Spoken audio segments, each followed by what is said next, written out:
kati ogezaako nagamba nti oba okutextinga message nga bikola ki bimutawaanya kati nakola ki naŋŋamba tukole bwe tutyo.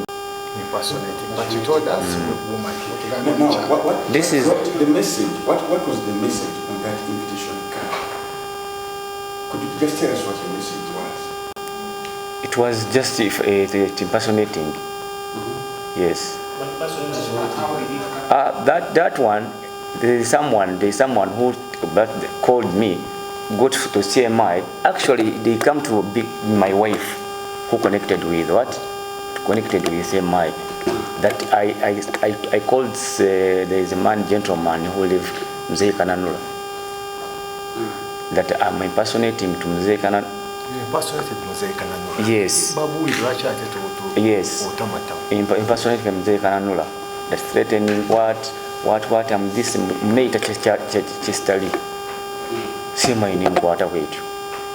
Kananula the rich man Mzee Kananula. Not Mzee. This one who this Mzee Kananula. The owner of the Range Rover. Yeah. No, he's not. This Mzee Kananula, the owner of Mzee Omgaga Sioyo. There is another Kananula who lives with Kira. Sorry?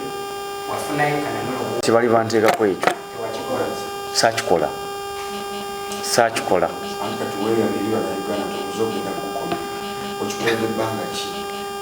Sina bbanga lyenchikoledde. Manyi kati omuntu asobola okuteekako omusango kubanga olina naye ebizibu. Ng'olina naye ekizibu kyonna kyonna. Kati kooti esobola okukola ki? Kooti yetegeera ekituufu nti ono omuntu talina musango. Naye nga yakuze ki? Yakutadde mu musango already. Naye nze siri muzi wa misango. Kati yalukaddiira. Monge yagenda. Sigaye nti yagenda eri afunye gundi ogenda okuvuga emmotoka. Yagenda. Yes. These are the phones that she was using. Zizo simu za omwami no za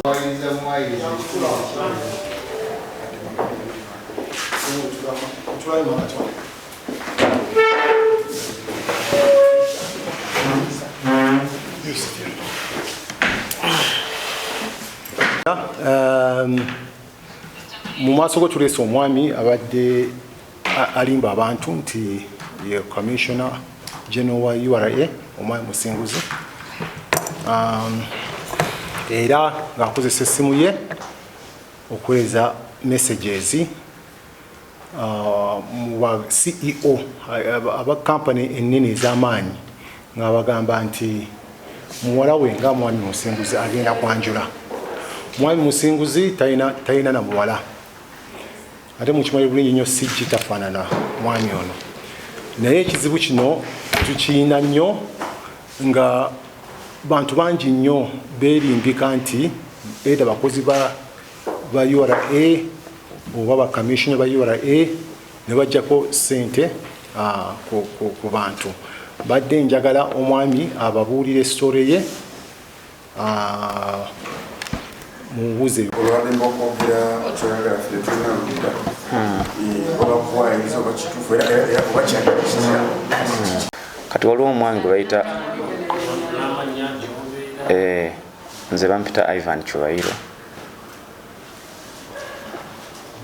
mbeera Bunamwaya.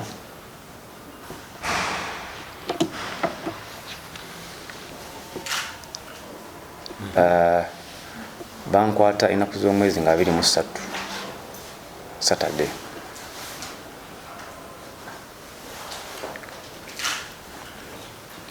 Yakuba nti okozesa erinnya ekyamu okufuna ssente erya Commissioner General.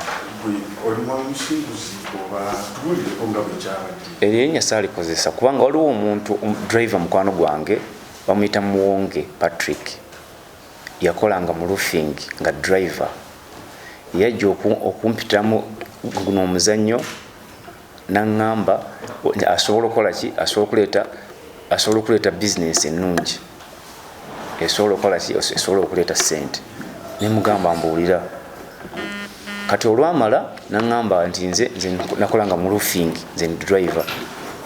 bali oli CEO wa Lufinga mumanyi bulungi nnyo muntu awa bana Uganda ekitiibwa ate abasama ekitiibwa so nsobola okuleetawo business yona esobola okukola ki ekutuwa ssente ne mugamba so kati mbuulira namuganze kati nze mumanyi oli omusajja wa URA commissioner mumanyi ate asobola omuwulirizaamu kyayinza omugamba kyonna n'afuna simu ya MTN esimu ya MTN n'agiteeka mu simu n'amukubira bwe yamala omukubira n'amugamba yani ng'akubira omuyindi oba muyindi simumanyi namumanyi oba muyindi oba muchina simulabangako n'amukubira n'amugamba nze CSG commissioner wa revenue n'amugamba mbadde njagala kuinvitinga ku mukolo gwange nga 23 kati yamugamba nti ndi busy you use a message nakola ki namweza message ku WhatsApp teyamuddamu kuva olwo nga teyaddamu connectinga kintu kyonna yaddamu mukubira after like 3 days beyamukubira esimu namugamba no you can get what you can send me the what invitation kwekozesa ki kukozesa invitation eyo ng'eriko contact z'essimu MTN ne Airtel n'endala simanyi gye yagikozeseza n'agimusindikira kati kuva olwo teyaddamu communication yonna teyamumeetinga teri kyabaawo kyonna teri sente zajja ku simu n'akasimu mpozi oba alina simu endala simu kadi gyampa tikwajjako n'ennusu wadde 10 kati gwakwati bwotya nze bantrackinga butrackinzi ndowooza ogenda okulaba nga bantuuseeko anti bannayuganda bonna lwaki balamuze anti kati simu kadi gye yakozesa eno simu kadi gye bansanga nayo ye simu gye yaleeta ate gye yakubisa nagikulekera yagindekera mu kasimu akatini ako akasimu ako asobola wangi yabifuna ku social media n'abiteeka ku WhatsApp media ku driver ogenda mu bino byokuvuga emmotoka driver nga yali applying dda era yagenda ennaku z'omwezi nga 17 bwe yagenda kati simu saagijjaako nebeerako since then kadi yagindaga nga agenda gisindika kati omuntu agenda ebweru w'eggwanga otandika okuyingira mu biiru naye nze teyaŋŋamba ndi applyinga n'ogenda ebweru yakiŋŋamba bugamba omanyi nze naye naapplyinga ogenda okuvuga emmotoka kati Uganda ngenda givaamu ngenda kugenda mu birala kati okuba ku simu ye the next day nga mpulira esimu nga teyitamu wamanya nti kyemukola kimu poliisi wagitegeezako ku kintu ekyo saagitegeeza go ge mazima kiki kyosala mu kiseera kino nze nsaba okuba nga nakola ensobi ey'amaanyi gye sitasobola nakuddamu banyingiza mu nsobi ate nga bwe lusoose okukola ensobi nzi ekintu nga kino yes nsaba ekisonyiwo SG ne bannayuganda bonna namwe aba media CG so nga nsaba ekisonyiwo tekiriddamu kubaawo kino ekintu kiriddamu kubaawo wakati mukola muleterwa tekyajja kumbongo bunti ekintu kyekola kiyinza okera ku makyala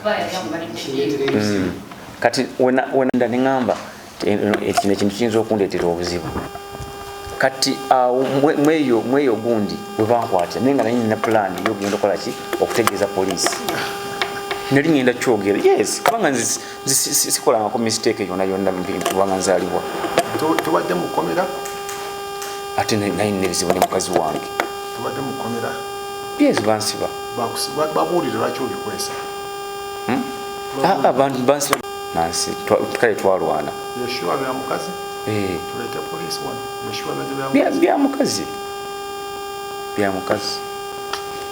East Africa nga baze kusuubula ne mbafuna ebintu ku bbeeyi entonotono nenfuna percentage eyo ku ssente ze batulaleeseza nga bwinza okugenda mu kikubo noonya seeyi entonotono nenfuna ku kasente ako mu Ntebe Road omwo ne mu ttawuni ono ofiisi asina ofiisi just mba nkolera ku simu n'abantu kubanga mbeera n'abantu bangi abava bali wonna abaagala ebintu oluusi nemibatikira ku motoka kakati njagala kisobola otuyamba naffe nakusobola kumanya ono akusomera ddiiru nga kugenda kufunamu oti madiiro nga nina okufunako ka percentage ku ssente ziba nibadde bamuwa kubanga yaleeta bizinensi bwaleeta bizinensi nga buyinza ogaa nti oleese bizinensi kati nze sigimanyiiko gwantegeerera gwalina okumpa kyoyagala kyonna kino era kikwatagana n'omulimu oli wayogedde gwokuloga buloka era wayingirawo nga buloka mu bizinesi erwa eno sayingirawo nga buloka yo yali diiro nga alina kumpaako percentage kati ng'oddeko kamishona gimu yakona ekitinga abantu bameka ku kino teri muntu mulala kubanga ye yali abamanyi bulungi nnyo ng'amanyi abasajja yali akolagana nabo ng'amanyi kapasite yaabwe nga bweyenkana kyekiva olaba yali akireese agamba sente oba laavamu sente mmeka zeezo naye nga tamanyi gundi eri awo kati ogezaako nagamba nti oba okutekisinga message nga bikola ki bimutawaanya kati nakola ki naŋŋamba tukole bwe tutiteyo